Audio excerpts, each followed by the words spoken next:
The hands are weathered, scarred by decades of salt water and rough work. They grip a massive crankshaft, knuckles white with effort. The metal resists at first, corroded and stubborn, then suddenly gives way with a grinding screech that echoes across the salvage yard. The piston moves. Just an inch, maybe less, but it moves. Maggie Thornton steps back, breathing hard. Her sister Ellie stands frozen, one hand pressed against her mouth. Between them, mounted on a wooden pallet and covered in 40 years of marine growth, sits a gray marine 6-71 diesel engine. Barnacles crust every surface. Rust has painted the cast iron block in shades of orange and brown. But when Maggie turned that crankshaft, something inside this mechanical corpse remembered what it was built to do. 40 years, Maggie says, her voice barely above a whisper. 40 years underwater, and the damn thing still moves. The engine came from the bottom of Galveston Bay, pulled from the wreckage of a fishing boat that sank during Hurricane Alicia in August 1983. The boat was called the Miss Catherine.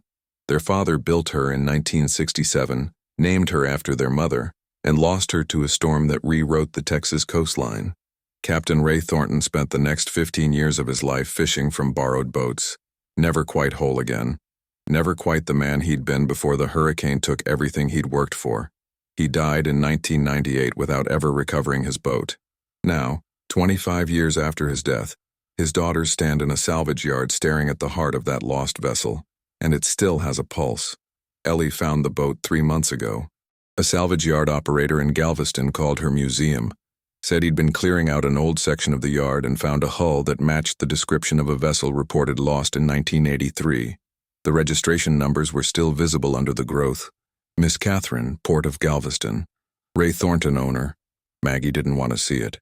She'd spent decades building a life that had nothing to do with fishing boats or the Gulf Coast, or the father who'd loved his work more than he'd known how to love his daughters. She worked in marine insurance now, assessing claims, calculating losses, reducing boats to numbers on spreadsheets. When Ellie called with the news, Maggie's first instinct was to say no, to let the past stay buried where it belonged. But Ellie was persistent. She always had been. While Maggie had fled to Houston and a corporate career, Ellie had stayed close to the coast, opened a small maritime museum, dedicated herself to preserving the history of Gulf fishing. She saw the Miss Catherine not as a painful memory, but as a piece of heritage worth saving.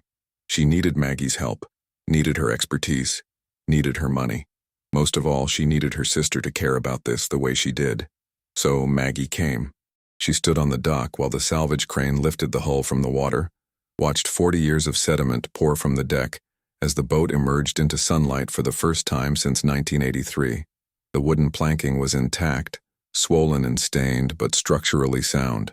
The wheelhouse had collapsed, but the main deck remained solid. And there, still bolted to the engine mounts, was the gray marine diesel that had powered the Miss Catherine through 2 decades of fishing runs. Maggie had expected to feel nothing. She'd prepared herself for a clinical assessment, a quick evaluation of whether restoration was even possible, followed by a gentle conversation with Ellie about letting go. Instead, she'd felt something crack open inside her chest when she saw the boat. She remembered this deck. She remembered sitting right there, legs dangling over the side while her father worked the nets. She remembered the smell of diesel and fish and salt water, the sound of the engine rumbling beneath her feet, the way her father's face would relax when he was at sea, in a way it never did on land. The gray Marine 6-71 was a legend among the old-timers. Built during World War II for landing craft, these engines had carried troops onto the beaches of Normandy, survived combat conditions that would have destroyed lesser machines, then found second lives in fishing boats across the Gulf Coast. They were simple, brutally reliable, and nearly indestructible. Inline 6-cylinder, 2-stroke diesel, 426 cubic inches of displacement, capable of running for decades with nothing more than basic maintenance. The fishermen who used them swore they'd outlast the boats they powered.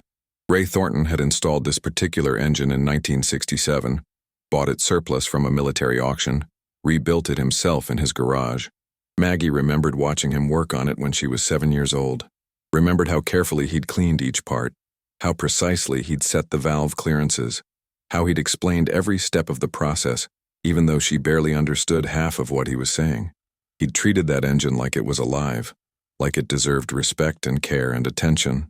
Now it sat before them, entombed in marine growth, and when Maggie had turned the crankshaft, it had moved. The pistons were free. The bearings hadn't seized.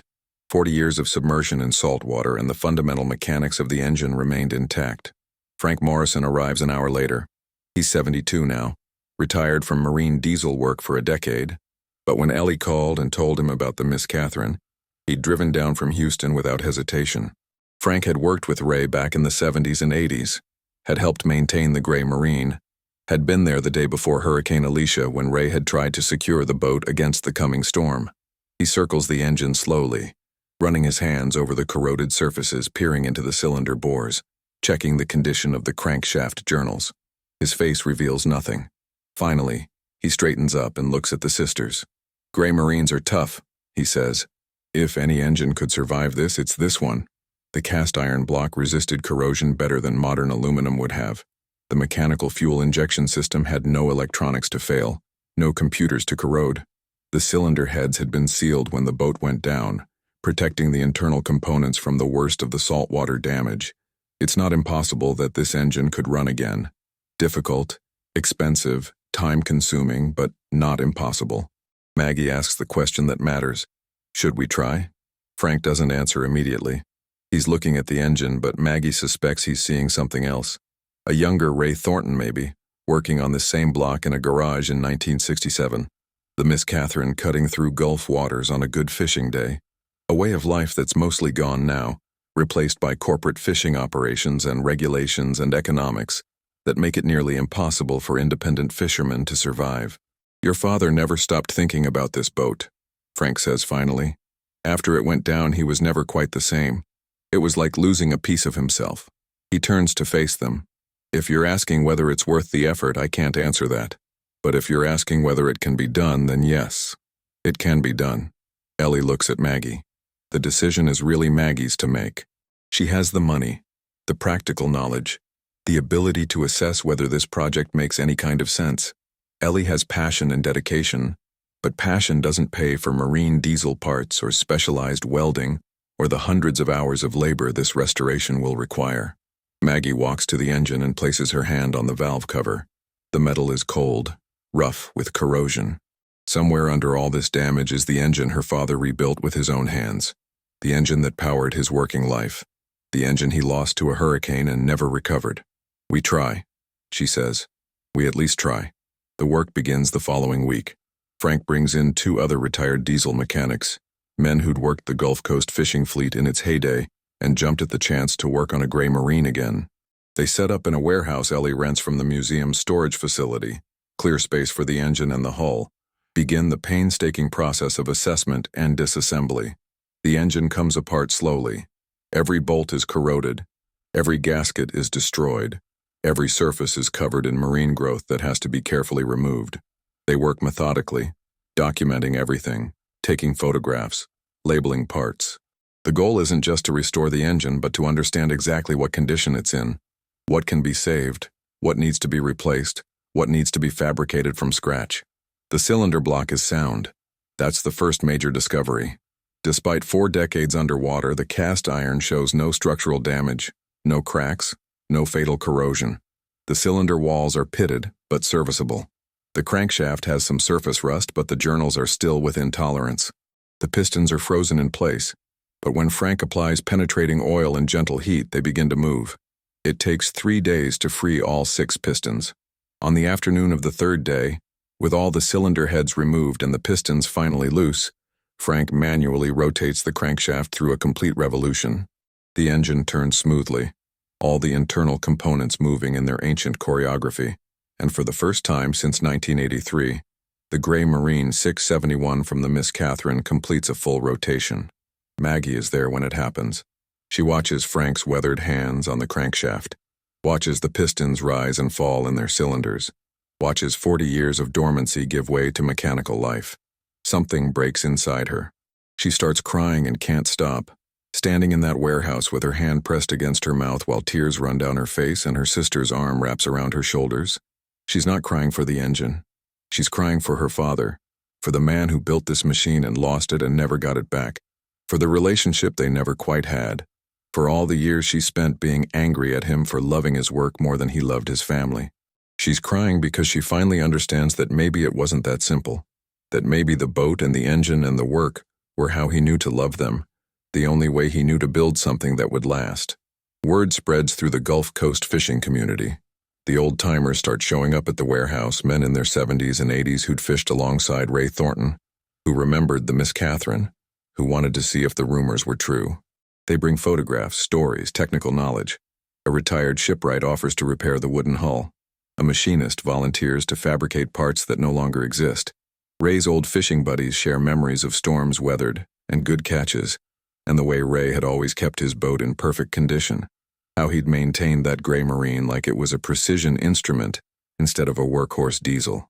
The project becomes something larger than two sisters restoring their father's boat. It becomes a community effort to preserve a piece of history, to honor a way of life that's disappearing. The independent fishermen of the Gulf Coast are mostly gone now, replaced by corporate operations and factory ships. The wooden boats are rotting in salvage yards. The old engines are being scrapped for metal. The Miss Catherine represents something that's slipping away, and the men who lived that life want to save at least one example of what they built. The hull restoration happens in parallel with the engine work. The shipwright, a man named Tom Chen, who'd built boats in Galveston for 50 years before retiring, assesses the wooden planking and declares it salvageable. The wood is swollen from decades of submersion, but it's old-growth cypress, dense and rot-resistant. With careful drying and some replacement planks, the hull can be restored to seaworthy condition. Tom works slowly, methodically, using techniques that are barely practiced anymore. He steams new planks to shape them, fits them precisely to the existing structure, fastens them with bronze screws and marine adhesive. He rebuilds the wheelhouse from photographs, matching the original design as closely as possible. He strips 40 years of marine growth from every surface, sands the wood down to clean grain, applies coat after coat of marine varnish. The engine work is more complex. Frank and his team disassemble the gray marine completely, spread the components across workbenches, begin the process of cleaning and assessment. The fuel injectors are seized solid. The injection pump is corroded beyond repair. The turbocharger is a mass of rust. These parts will need to be replaced or rebuilt, and that's where the problems begin. Gray Marine stopped manufacturing engines in 1967. Parts haven't been available for decades. The fuel injectors are a proprietary design that no modern supplier stocks. The injection pump is a Bosch model that was discontinued in the 1970s. Finding replacement parts means scouring salvage yards, searching online auctions, calling every marine diesel shop on the Gulf Coast, hoping someone has old stock gathering dust in a back room. It takes 6 weeks to locate a complete set of fuel injectors. They come from a salvage yard in Louisiana, pulled from another gray marine that was scrapped in the 1990s. The injectors are in rough shape, but a diesel specialist in Houston agrees to rebuild them, machining new nozzles and replacing the internal springs. The injection pump proves impossible to find. Eventually, Frank locates a machinist in Corpus Christi who agrees to rebuild the original pump, fabricating new internal components from scratch based on measurements and technical drawings from a 1960s service manual. The costs mount: parts, labor, materials, specialized services. Maggie watches the budget spiral upward, watches her savings account drain, and keeps writing checks. Ellie contributes what she can from the museum's funds, but it's not enough. They need more money, more resources, more help. The community fundraiser happens on a Saturday in October. The local VFW hall donates space, and the old fishermen organize everything. They sell barbecue plates, raffle off fishing gear, set up a donation table with photographs of the Miss Catherine and information about the restoration project. The turnout surprises everyone. Families come, people who'd never met Ray Thornton, but who remembered the era he represented, who wanted to support the effort to preserve that history. They raise $11,000 in one afternoon. It's enough to cover the injection pump rebuild, the custom fabricated parts, the specialized welding needed to repair hairline cracks in the crankshaft. It's enough to keep the project moving forward. Late one night in November, Maggie and Ellie are alone in the warehouse. The hull sits on blocks in one corner, nearly complete now, the wood gleaming with fresh varnish. The engine occupies the center of the space, partially reassembled, the block and crankshaft and pistons back together, waiting for the fuel system components to arrive. They're going through boxes of their father's belongings, items Ellie has kept in storage for years. Old logbooks, maintenance records, photographs. Maggie finds a sealed plastic bag tucked into the bottom of a toolbox. Inside is a leather-bound notebook, water-stained but intact. It's Ray's personal log. Not the official records he kept for the Coast Guard, but a private journal where he recorded his thoughts about fishing, about the boat, about his life. Maggie opens it carefully, reads the first entry dated January 1968, just after the Miss Catherine's maiden voyage. The entries are sparse, a few lines every week or two, but they reveal a side of Ray that Maggie never saw. He writes about the satisfaction of a good catch, the beauty of sunrise over the Gulf, the pride he feels in building something with his own hands. He writes about Catherine, their mother, who died of cancer in 1975. He writes about his daughters, about wanting to build something that will last, something he can pass down to them. The final entry is dated August 14th, 1983, the day before Hurricane Alicia made landfall. Storm coming tomorrow. Alicia, Category 3, they say. I've secured the boat as best I can, but there's only so much you can do against a hurricane. If anything happens, I hope the girls know I tried. This boat was supposed to be their inheritance. A man's work should mean something. A man should be able to build something that lasts. Maggie reads the passage 3 times. Then she hands the notebook to Ellie and walks outside. Needs air, needs space, needs to process what she's just learned. Her father hadn't been choosing the boat over his family. He'd been trying to build something for his family, trying to create a legacy that would outlast him. The boat was never a rival for his affection. It was his way of loving them, the only way he knew how. Ellie finds her 20 minutes later sitting on the dock behind the warehouse, staring out at the dark water of the bay. She sits down beside her sister, doesn't say anything, just sits there in the November cold while the wind comes off the Gulf, and the lights of Galveston shimmer in the distance. I was so angry at him, Maggie says finally. For so many years I was just angry. I thought he cared more about fishing than he cared about us. Maybe he did, Ellie says quietly. Or maybe he just didn't know how to show it any other way. He was a fisherman. He built things. That was his language. We're finishing it, Maggie says. Whatever it takes, whatever it costs, we're finishing what he started. The fuel system components arrive in December. The rebuilt injection pump, the refurbished injectors, new fuel lines, new filters. Frank and his team spend 2 weeks installing everything, setting the timing, adjusting the valve clearances, preparing the engine for its first start attempt in 40 years. They mount the Gray Marine back in the Miss Catherine on a cold morning in January. The engine weighs nearly 2,000 pounds, and it takes a crane and 4 men to lower it carefully onto the original engine mounts. Frank guides it into position with hand signals, making minute adjustments until the bolt holes align perfectly. When the engine finally settles into place, there's a moment of silence. This is where it belongs. This is where it's always belonged. The installation takes 3 days. Every connection has to be perfect. Fuel lines, cooling system, exhaust manifold, electrical system. Frank works with the precision of a surgeon, checking and rechecking every fitting, every hose clamp, every wire connection. The Gray Marine is mechanically sound, but one mistake during installation could destroy months of work. By the 3rd day, the engine is fully installed and ready for testing. Frank has primed the fuel system, checked the compression on all 6 cylinders, verified that oil is flowing to every bearing surface. The moment of truth is approaching, and word has spread. By mid-morning, 20 people have gathered at the warehouse. Old fishermen, museum volunteers, local reporters, people who've been following the restoration project for months. Maggie stands at the helm position in the wheelhouse. Her hand rests on the starter button, but she hasn't pressed it yet.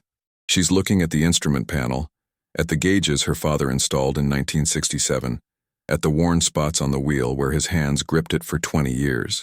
Ellie stands beside her, one hand on her sister's shoulder. Frank gives the signal. Everything is ready. Maggie takes a breath and presses the starter. The engine cranks. The sound is rough, metallic, the starter motor straining against 40 years of inertia. The crankshaft turns once, twice, 3 times. Nothing happens. The engine cranks but doesn't catch, doesn't fire, just turns over with that mechanical grinding sound that means it's trying but not quite there. Maggie releases the starter button. Frank climbs down into the engine compartment, checks the fuel flow, adjusts something on the injection pump. He signals to try again. Second attempt. Maggie presses the starter. The engine cranks longer this time, maybe 10 seconds, and there's a moment where it almost catches, where one cylinder fires, and then dies. Black smoke puffs from the exhaust. The smell of diesel fills the warehouse. But the engine doesn't start. It coughs, sputters, and falls silent. The crowd is quiet now. Some of them are starting to look worried. 40 years is a long time. Maybe it's too long. Maybe some things can't be brought back. Frank makes another adjustment. He's calm, methodical, not showing any concern. He started hundreds of diesel engines in his career, knows that sometimes they need coaxing, especially after long periods of dormancy. He checks the glow plugs, verifies the fuel pressure one more time, then nods to Maggie. Third attempt. Maggie's hand hovers over the starter button. She looks at Ellie, then at Frank, then at the crowd of people watching from the warehouse floor. She thinks about her father, about the last entry in his logbook, about a man who built something meant to last. "Come on, Dad," she whispers and presses the starter. The engine cranks. 1 revolution, 2, 3. On the 4th revolution, a cylinder fires. Then another. Then all 6 cylinders catch in sequence, and the Gray Marine 671 roars to life with a sound that hasn't been heard in 4 decades. The noise is tremendous. The entire boat vibrates with the force of the engine running. Thick black smoke pours from the exhaust, clearing gradually as the engine warms up and the combustion stabilizes. The sound settles into a deep, rhythmic rumble, that distinctive 2-stroke diesel beat that the old fishermen recognize instantly. The crowd erupts. People are cheering, clapping, some of them crying. Frank is grinning wider than Maggie has ever seen him grin. Ellie has both arms wrapped around her sister, and they're both crying and laughing at the same time, holding each other while the engine their father installed in 1967 runs strong and smooth beneath their feet. Maggie lets it run for 10 minutes, monitoring the gauges, watching the oil pressure stabilize, listening to the sound of the engine as it warms up. Everything is perfect. The temperature is rising normally. The oil pressure is exactly where it should be. There are no unusual noises or vibrations. The Gray Marine is running like it was built to run, like 40 years underwater was just a brief interruption in its working life. When she finally shuts it down, the silence feels strange. The warehouse seems too quiet after that mechanical thunder, but everyone is still smiling, still celebrating, still processing what they just witnessed. An engine that spent 4 decades at the bottom of Galveston Bay just started on the 3rd try and ran perfectly. Frank climbs out of the engine compartment, wiping his hands on a rag. "Your father built things right," he says to Maggie. "That's why it still works." The sea trial happens 3 weeks later. The Miss Catherine has been transported to a marina, launched into the water for the first time since 1983. The hull is sound, floating level and true. No leaks detected during the initial float test. The engine has been run multiple times in the warehouse, each test confirming that the restoration was successful.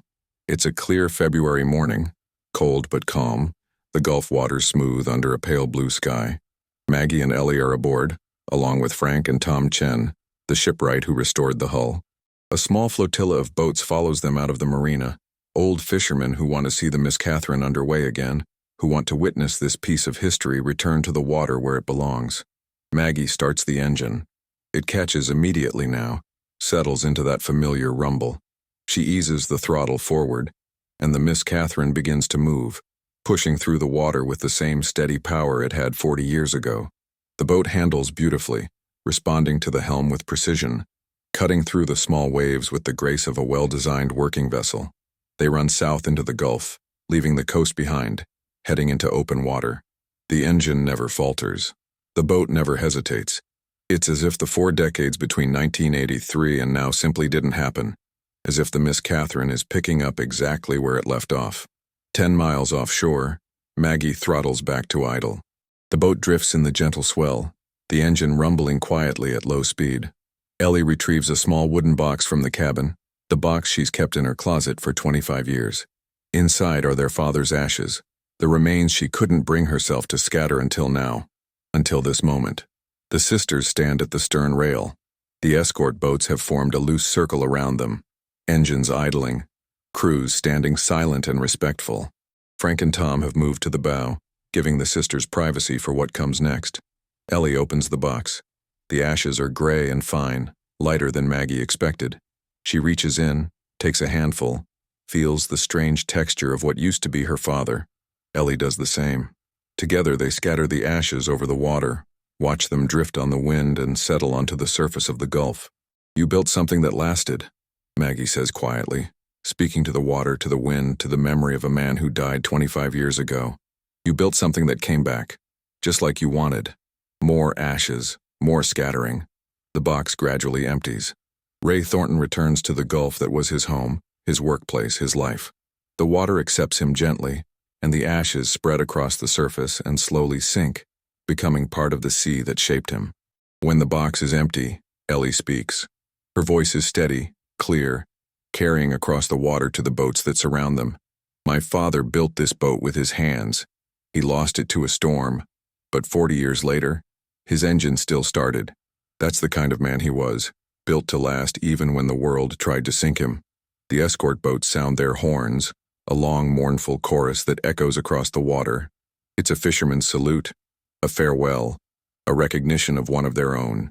The sound carries for miles, and on the shore people stop and look toward the Gulf, wondering what the horns mean, not knowing they're hearing the end of a story that began in 1967 and is only now reaching its conclusion.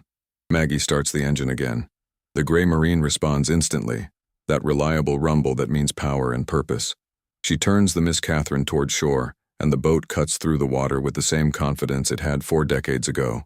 Behind them, the escort boats fall into formation, a procession returning to port, bringing home a piece of history that was lost and found and restored. The Miss Catherine finds its final purpose in the months that follow. Ellie's Maritime Museum becomes its permanent home, but it's not a static exhibit. The boat remains operational, maintained and cared for, used to teach young people about traditional boat building and seamanship. Frank volunteers as an instructor, teaching diesel engine maintenance using the Gray Marine as a living textbook. Tom Chen runs workshops on wooden boat construction, using the Miss Catherine's hull as an example of craftsmanship that's rarely practiced anymore. On weekends, the boat goes out into the Gulf with students aboard, teaching them how to handle a working vessel, how to read the water, how to maintain and operate equipment that was built to last. The Gray Marine runs strong every time, never failing, never faltering, proving that quality engineering and proper maintenance can create something that transcends time. Maggie visits regularly. She's retired from marine insurance now, spends her time volunteering at the museum, helping Ellie manage the programs, occasionally taking the Miss Catherine out herself. She's learned to operate the boat properly, learned the skills her father tried to teach her when she was young and too angry to listen. She understands now what he was trying to pass down, the knowledge and the values and the pride in work done right. One afternoon in late spring, Maggie is alone on the boat, performing routine maintenance on the engine. She's checking the oil, inspecting the fuel lines, doing the same tasks her father did 1,000 times. Her hands are stained with diesel and grease, and she's wearing old coveralls, and she's completely absorbed in the work. She hears footsteps on the dock and looks up to see a young woman, maybe 20 years old, watching her work. The woman introduces herself as a marine engineering student, says she's heard about the Gray Marine engine that survived 40 years underwater, asks if she can see it. Maggie shows her the engine, explains the restoration process, describes the technical details of how a 2-stroke diesel works. The young woman listens intently, asks intelligent questions, runs her hands over the engine block with the same reverence Maggie remembers her father showing. "They don't build them like this anymore," the student says. "No," Maggie agrees. "They don't. But maybe they should." She teaches the student how to check the valve clearances, how to inspect the fuel injectors, how to read the subtle signs that indicate an engine's condition. She passes down the knowledge that Frank taught her, that her father taught Frank, that generations of diesel mechanics have passed down through decades of hands-on work. The chain continues. The knowledge survives. When the student leaves, Maggie sits in the wheelhouse for a while, listening to the sounds of the marina, feeling the gentle movement of the boat on the water. She thinks about her father, about the legacy he tried to build, about the inheritance he wanted to leave. The boat isn't worth much in monetary terms. The engine is obsolete technology. But the values they represent, the craftsmanship and dedication and pride in work done right, those things are priceless. She starts the Gray Marine one more time before leaving. The engine catches immediately, settles into its familiar rumble. She lets it run for a few minutes, just listening, just feeling the vibration through the deck. This is the sound her father heard every working day of his life. This is the heartbeat of the Miss Catherine, the mechanical pulse that kept the boat alive. Some things are built to last, not because they're perfect, but because they were made with purpose, with care, with the intention of creating something that would endure. The Gray Marine 671 was built in the 1940s for war, repurposed in the 1960s for fishing, lost in the 1980s to a hurricane, and restored in the 2020s by two daughters who finally understood what their father was trying to tell them. The engine still runs. The boat still floats. The legacy still matters. And somewhere, Maggie likes to think, Ray Thornton knows that his work meant something, that what he built did last, that his daughters finally understood what he was trying to give them all along. She shuts down the engine, secures the boat, walks down the dock toward her car. Behind her, the Miss Catherine sits quietly at its berth, waiting for the next voyage, ready to teach the next generation, carrying forward the knowledge and values of men and women who built things meant to endure. The boat is just wood and metal and diesel fuel, but what it represents is something more, something that can't be measured or calculated or reduced to numbers on a spreadsheet. It represents the belief that quality matters, that craftsmanship matters, that the work we do and the things we build can outlast us if we do them right. It represents a father's love expressed through labor, through the careful maintenance of an engine, through the construction of a boat meant to provide for his family long after he was gone. It represents two daughters who learned, finally, to read the language their father spoke, to understand the message he was trying to send. The Miss Catherine will sail again tomorrow. The Gray Marine will start on the first try. And the legacy of Captain Ray Thornton will continue, passed down through the hands of everyone who learns from his boat, who maintains his engine, who carries forward the values he tried so hard to preserve. Some things are built to last. This is one of them. If you've made it this far, you're part of something special. Hit that subscribe button if you haven't already. There's more stories like this coming. Drop a like if this one moved you, and leave a comment telling us about the legacy someone left in your life. What did they build that still stands today?